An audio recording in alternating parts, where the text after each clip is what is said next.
Welcome to The Explainer. Today we're diving into a question that seems simple but has a really complex answer. When is the right time to eat your biggest meal of the day? To figure this out, we're going to look at two very different plates from two different countries, England and Slovakia, and see what they tell us about history, work, and culture. You've heard it a million times, right? But the answer, breakfast, isn't the whole story, not by a long shot. The real answer completely depends on where you happen to be in the world.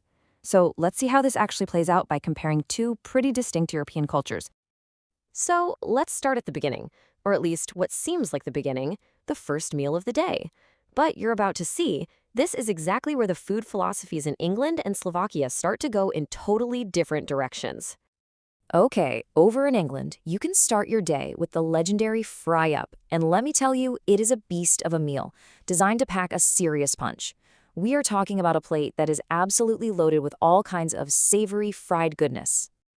Now, one thing on that plate that might make you do a double take is the black pudding. It's a type of blood sausage, and yeah, it might sound a little unusual to some of us, but it's a classic, really savory part of this iconic English breakfast.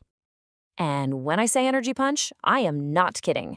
A full English breakfast can easily top 800 calories. See, it was originally designed to fuel manual laborers who had a long, hard day of physical work ahead of them. That's why today it's not really an everyday thing. It's more of a special weekend treat. All right, let's hop over to Slovakia, where the approach is just completely different. Their most important meal isn't some massive breakfast. No, it's a lunch that almost always kicks off with a warm, comforting bowl of soup. And this right here brings us to the biggest cultural difference of all. When does the main event meal actually happen? Is it in the middle of the day, or do you wait till the end? In Slovakia, there's no contest. Lunch is the undisputed champion.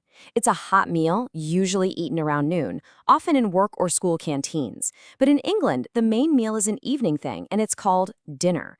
It's treated more like a social event, when the family can finally get together after the day is done.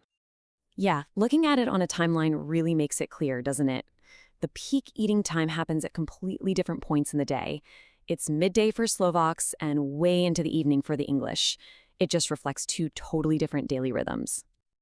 Okay, but just when you think you've got the English routine all figured out, the word dinner itself comes in and just messes everything up. It's this fascinating, confusing layer of language and culture. So the main meal is dinner. Easy peasy, right? Not so fast. The answer is, well, it's complicated. It really depends on who you're talking to and where they live. See, the thing is, the word dinner can mean two totally different things. For most people these days, it's the main meal you eat in the evening. But for others, it's a holdover from way back when, a time when the main meal was traditionally eaten at midday. It really points to a big historical shift in how people lived their daily lives. So you're probably asking, if dinner is at noon, what do you call the evening meal?